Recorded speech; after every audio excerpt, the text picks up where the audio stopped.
حمد و ثنا اللہ وحدہ لا شریک کی ذات گرامی کے لیے جو ساری کائنات کا خالق، مالک اور معبود ہے، جس کا نہ تو کوئی یوم ولادت ہے اور نہ ہی کوئی یوم وفات ہے۔ ذات کے اعتبار سے بھی وہ وحدہ لا شریک ہے اور اپنی صفات کے اعتبار سے بھی وحدہ لا شریک ہے۔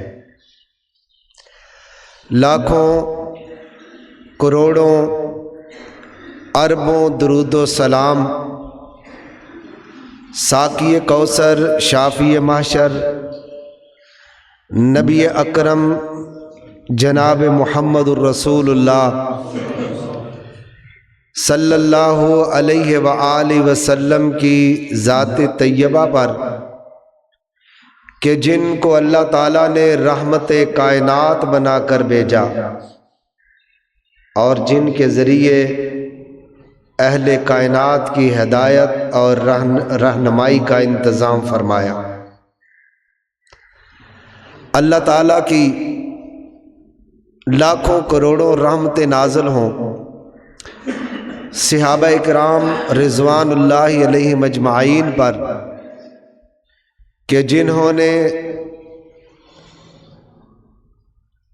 اپنا تن من اسلام جیسے سچے مذہب کے لیے قربان کیا اور اسر و یسر کے اندر اپنے رسول صلی اللہ علیہ وسلم کا ساتھ دیا، جن کی بدولت آج ہم تک اللہ کا سچا دین اسلام پہنچا ہے اور الحمدللہ آج ہم مسلمان کہلاتے ہیں اور کلمہ پڑھ کر دائرہ اسلام کے اندر داخل ہیں۔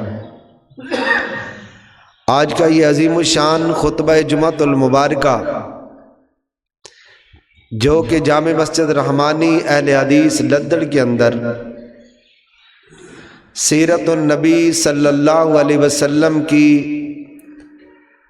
عظیم الشان کانفرنس کے حوالہ سے برادر محترم، برادر اکبر، فضیلت الشیخ حضرت مولانا حافظ محمد ثناء اللہ ثاقب صاحب متان اللہ تعالی بطول حیاتہ ہی، ان کی دعوت پر آپ کی خدمت کے اندر حاضر وہاں ہوں۔ دعا کریں کہ اللہ تعالی حق اور سچ بیان کرنے کی توفیق عطا فرمائے اور سننے سنانے کے بعد ہم سب کو اللہ تعالی عمل کی توفیق عطا فرمائے۔ مجھے یاد ہے کہ تقریباً 1 سال پہلے یہیں پر میں نے آپ کے سامنے حقوق والدین کے عظیم الشان موضوع پر خطبہ جو ہے وہ ارشاد کیا تھا اور آپ حضرات نے بڑی محبت سے سنا تھا، اور آج بھی میرا جو پروگرام ہے وہ یہ ہے کہ آج میں اس ہستی پاک کے حقوق کا تذکرہ کروں کہ جن جیسا آپ سے پہلے نہ کوئی آیا تھا نہ کوئی آج ہے، اور قیامت تک جن سے بڑا، جن سے اعلیٰ، جن سے عرفہ، جن سے کامل اور جن سے مکمل کائنات میں کوئی پیدا بھی نہیں ہو سکتا۔ اور وہ عنوان ہے حقوق مصطفیٰ صلی اللہ علیہ وآلہ وسلم کہ ہمارے پیارے رسول جناب محمد الرسول اللہ صلی اللہ علیہ وسلم کے اس امت پر کیا حقوق ہیں، ان کا ایک اجمالی سا تصور اور خاکہ آپ کے سامنے میں پیش کروں گا تاکہ آپ حضرات ان حقوق کو سننے کے بعد آپ ذمہ داری کے ساتھ سمجھیں بھی اور اپنے فرائض کو ادا بھی کریں، تاکہ ہم بھی قیامت کے دن آپ کی شفاعت اور سفارش کے حقدار بن کے اللہ کی رحمت اور جنت کے حقدار بن جائیں۔ اگر کائنات کے لوگوں کی کامیابی ہے تو اس کامیابی کے لیے صرف اور صرف اللہ کا وہ بتایا ہوا راستہ ہے جس کی عملی طور پر رہنمائی ہمارے پیارے رسول جناب محمد الرسول اللہ صلی اللہ علیہ وسلم نے کی تھی۔ آپ نے اپنے اسوہ کے ذریعہ اور اپنے رول ماڈل کے ذریعہ اور اپنے اخلاق و کردار اور اپنے افعال و اعمال اور اپنے اقوال و ملفوظات کے ذریعہ اس کائنات کے لوگوں تک اللہ کا سچا دین پہنچا دیا ہے۔ اب میری اور آپ کی کامیابی صرف اور صرف اللہ اور اس کے رسول کے بتائے ہوئے طریقوں کے اندر موجود ہے۔ تو نبی اکرم صلی اللہ علیہ وسلم جو کہ کائنات میں سب سے بلند و بالا ہیں، جن کے انسانوں پر بڑے بڑے احسانات ہیں اور جنہوں نے بڑی تکالیف کے بعد، دکھوں کے بعد اور صدموں کے بعد اللہ کے پیغام کو پہنچانے کا حق ادا کیا، آج اس رسول صلی اللہ علیہ وسلم کے ہم جیسے مسلمان لوگوں کے اوپر جو حقوق ہیں، فرائض ہیں، ان کو بھی ہمیں ادا کرنا ہے۔ اور آپ علیہ الصلوۃ والسلام کے حقوق جو کتاب و سنت کی روشنی کے اندر اور قرآن و حدیث کے مطالعہ کے اندر جو ہمارے سامنے آئے ہیں، ان میں سے 10 حقوق کا تذکرہ کروں گا، اور ایک ایک حق جو ہے اتنا زیادہ اہم اور ضروری ہے کہ اگر اس میں کسی ایک حق کا بھی انکار کیا جائے تو صحیح اسلام سمجھ ہی نہیں آتا۔ تو اس طرح سب سے پہلے نبی اکرم صلی اللہ علیہ وسلم کا، محسن کائنات کا، شافی معاشر کا، محسن انسانیت کا، رحمت للعالمین کا، خاتم الانبیاء کا اور سید الاسیاد کا، نبی الانبیاء کا، امام کائنات کا، خاتم الانبیاء کا جو ہم پر سب سے پہلا حق ہے، وہ حق یہ ہے کہ آپ پر ایمان لایا جائے کہ واقعتاً اللہ نے 1,44,000 انبیاء کا جو سلسلہ قائم کیا تھا، اس کے آخر میں آپ کو خاتم الانبیاء بنا کر اللہ تعالیٰ نے مبعوث کیا تھا۔ اب ہماری کامیابی اسی میں ہے کہ آپ علیہ الصلوۃ والسلام پر ایمان لا کر آپ کی تصدیق کریں اور یہ بتائیں کہ واقعتاً اللہ کے نبی جناب محمد الرسول اللہ اللہ کے آخری رسول اور پیغمبر ہیں، جن کی نبوت اور جن کی رسالت اور جن کی شریعت قیامت تک چلتی رہے گی۔ پہلا حق نبی اکرم صلی اللہ علیہ وسلم کا یہ ہے کہ آپ پر ایمان لایا جائے، اور میں جتنے دلائل دوں گا وہ سارے کے سارے اللہ کی کتاب قرآن کریم سے ہوں گے یا پھر نبی اکرم صلی اللہ علیہ وسلم کی احادیث سے اور آپ کے فرامین سے ہوں گے۔ پہلا حق ہے ایمان لانا۔ تمام حضرات بولے، پہلا حق کیا ہے؟ ایمان لانا۔ اور ایمان لانے کا حکم اللہ تعالیٰ نے قرآن کریم کے اندر ارشاد فرمایا ہے۔ اللہ ارشاد فرماتے ہیں لِتُؤْمِنُوا بِاللَّهِ وَرَسُولِهِ، تاکہ تم ایمان لے کر آؤ اللہ پر اور اس کے رسول صلی اللہ علیہ وسلم پر۔ اور دوسری جگہ پر ارشاد فرمایا یا ایھا الذین آمنوا، اے ایمان والے لوگو، کلمہ گو لوگو، آمنوا باللہ ورسولہ، ایمان لے کر آؤ اللہ اور اس کے رسول جناب محمد رسول اللہ پر۔ اور آپ علیہ الصلوۃ والسلام کی حدیث ہے، آپ نے ارشاد فرمایا امرت ان اقاتل الناس حتی یشہدوا ان لا الہ الا اللہ وَيُؤْمِنُوا بِي وَبِمَا جِئْتُ بِهِ، لوگوں مجھے اللہ تعالیٰ نے حکم دیا ہے کہ میں لوگوں کے ساتھ اس وقت تک قتال کرتا رہوں، لڑتا رہوں، جگڑتا رہوں جب تک وہ اللہ کی توحید کا اقرار کرنے والے نہ بن جائیں۔ اللہ کی توحید کو ماننے والے نہ بن جائیں، اور اس کے ساتھ فرمایا وَيُؤْمِنُوا بِي وَبِمَا جِئْتُ بِهِ، اور جب تک لوگ جو ہیں میرے اوپر اور جو کچھ میں اللہ کی طرف سے وحی لے کر آیا ہوں اس پر ایمان لانے والے نہ بن جائیں۔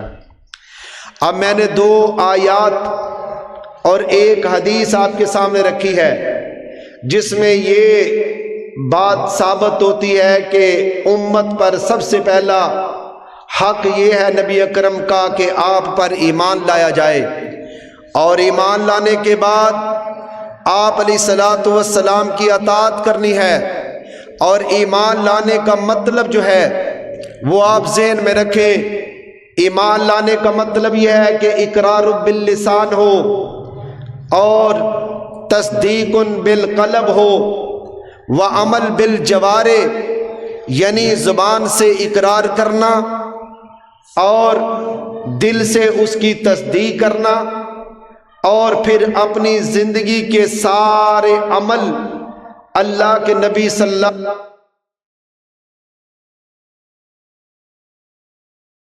بزرگوں، ائمہ، علماء، محدثین کی بات آئے گی تو وہ آپ نے مشروط صلی اللہ علیہ وسلم کی احادیث سے اور آپ کے فرامین سے ہوں گے۔ پہلا حق ہے ایمان لانا۔ تمام حضرات بولے پہلا حق کیا ہے؟ ایمان لانا۔ اور ایمان لانے کا حکم اللہ تعالیٰ نے قرآن کریم کے اندر ارشاد فرمایا ہے۔ اللہ ارشاد فرماتے ہیں لِتُؤْمِنُوا بِاللَّهِ وَرَسُولِهِ، تاکہ تم ایمان لے کر آؤ اللہ پر اور اس کے رسول صلی اللہ علیہ وسلم پر۔ اور دوسری جگہ پر ارشاد فرمایا یا ایھا الذین آمنو، اے ایمان والے لوگو، کلمہ گو لوگو، آمنو باللہ ورسولہ، ایمان لے کر آؤ اللہ اور اس کے رسول جناب محمد رسول اللہ پر۔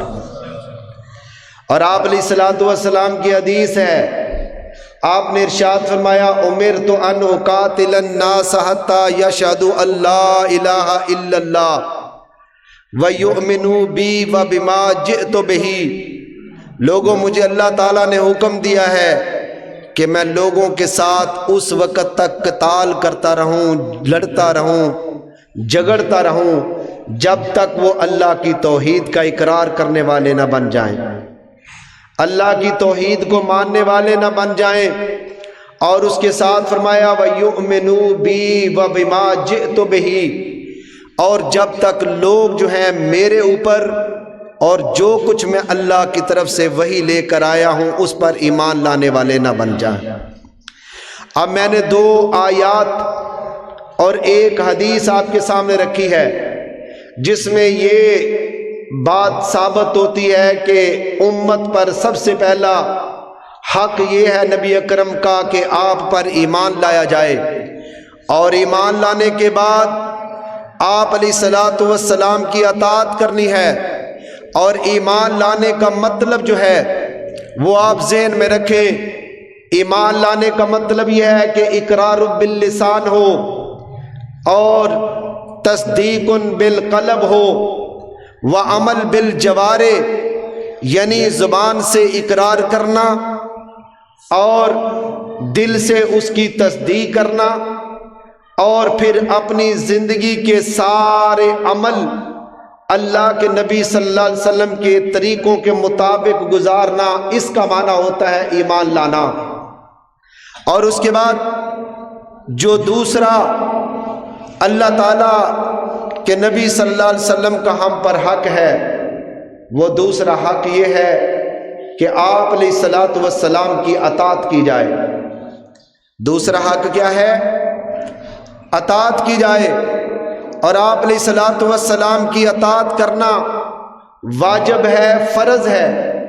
اگر کوئی بندہ ایمان لے آتا ہے لیکن آپ علیہ الصلوۃ والسلام کی اطاعت نہیں کرتا تو حقیقت میں اس آدمی نے اپنے ایمان کو مکمل ہی نہیں کیا ہے۔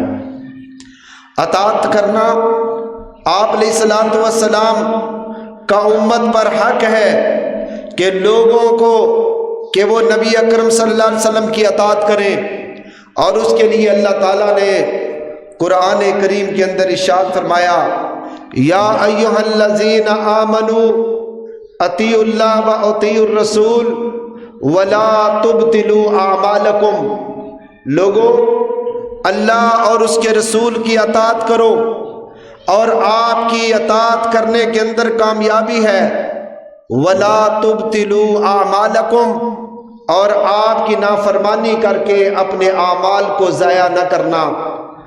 آپ کی نماز، آپ کا روزہ، آپ کی زکوٰۃ، آپ کا حج، آپ کی عبادات، آپ کے ذکر و اذکار تب قبول ہوں گے جب وہ اللہ کے نبی صلی اللہ علیہ وسلم کی سنت اور آپ کے طریقے کے مطابق ہوں گے، آپ کی اطاعت کے اندر ہوں گے تب مقبول ہوں گے۔ اسی لیے اللہ تعالیٰ نے واضح طور پر یہ ارشاد فرمایا اطیعوا اللہ و اطیعوا الرسول، اللہ اور اس کے رسول کی اطاعت کرو، وَأُولِي الْأَمْرِ مِنْكُمْ، اور جو تمہارے علماء ہیں، تمہارے امام ہیں، تمہارے بزرگ ہیں، ان کا بھی احترام کرو، ان کی بھی اطاعت کرو، لیکن اللہ اور اس کے رسول کی اطاعت جو ہے وہ غیر مشروط طور پر کرنی ہے۔ اور جب بزرگوں، ائمہ، علماء، محدثین کی بات آئے گی تو وہ آپ نے مشروط طور پر آپ نے ان کی اطاعت کرنی ہے۔ وہ شرط کیا ہے؟ فَإِن تَنَازَعْتُمْ فِي شَيْءٍ فَرُدُّوهُ إِلَى اللَّهِ وَالرَّسُولِ، اگر ائمہ کی اطاعت کرتے ہوئے، علماء کی بات مانتے ہوئے، اولیاء کی بات مانتے ہوئے اگر کوئی جھگڑا آ جائے تو اس وقت آپ نے اپنے امام کی اطاعت نہیں کرنی، فَرُدُّوهُ إِلَى اللَّهِ وَالرَّسُولِ، اپنے اس مسئلے کو، اپنے جھگڑے کو اللہ اور اس کے رسول کی عدالت میں پیش کرنا ہے۔ جو اللہ فیصلہ کرے، رسول اللہ فیصلہ کرے، اس کے مطابق آپ نے زندگی گزارنا ہے۔ اور تیسرے مقام پر اللہ ارشاد فرماتے ہیں اطاعت کیوں ضروری ہے۔ اللہ فرماتے ہیں ان تطیعوہ تہتدوا، اگر تم میرے رسول کی اطاعت کرو گے تو تب تم ہدایت یافتہ ہوں گے۔ اگر آپ نے علیہ الصلوۃ والسلام کی اطاعت نہ کی تو آپ ہدایت یافتہ نہیں۔ تو اس طرح یہ دوسرا حق ہے اللہ کے نبی کا ہم پر کہ آپ کی اطاعت کی جائے۔ دوسرا حق کون سا ہے؟ کہ آپ کی اطاعت کی جائے۔ اور اس کے بعد تیسرا حق کیا ہے؟ تیسرا حق ہے اتباع رسول، اطاعت رسول دوسرا حق ہے، اور تیسرا ہے اتباع رسول۔ اتباع کا معنی ہوتا ہے پیروی، اتباع کا معنی ہوتا ہے پیچھے پیچھے چلنا، اتباع کا معنی ہوتا ہے کہ ان کے قدم پر قدم رکھتے ہوئے آپ کے پیچھے پیچھے چلتے ہوئے زندگی گزارنا۔ اتباع رسول کے لیے بھی اللہ تعالیٰ نے قرآن کریم کے اندر حکم دیا ہے، اور اتباع اور اطاعت کے اندر فرق ہے۔ اطاعت آپ نے جو کچھ فرمایا، آپ نے جو کچھ ارشاد فرمایا، وہ سارے ملفوظات ان فرامین کو ماننے کا نام اطاعت ہے، اور آپ کی سنت اور آپ کے طریقے کے مطابق عمل کرنے کا نام اتباع ہے۔ اتباع رسول، اللہ کے نبی صلی اللہ علیہ وسلم کی اتباع کرنی ہے، اور اتباع کے لیے بھی اللہ تعالیٰ نے حکم دیا ہے کل، اے پیغمبر ان کو کہہ دو ان کنتم تحبون اللہ فاتبعونی یحببکم اللہ ویغفر لکم ذنوبکم واللہ غفور الرحیم۔ اللہ نے قرآن کریم کے اندر اتباع رسول کو لازم قرار دیا ہے، اور اللہ نے اپنی محبت کا معیار اور ذریعہ بتایا ہے۔ اے پیغمبر آپ ان لوگوں کو کہہ دو، اپنی امت کے لوگوں کو ان کو پیغام دے دو، کل آپ فرما دیجئے ان کنتم تحبون اللہ، اگر تم اللہ کی محبت کے طلبگار ہو، اگر تمہارے دلوں کے اندر یہ آگ جل رہی ہے کہ تمہارا اللہ تم سے محبت کرے، اگر تمہارے دل جو ہے اس بات پر طالب ہے، رضامند ہے،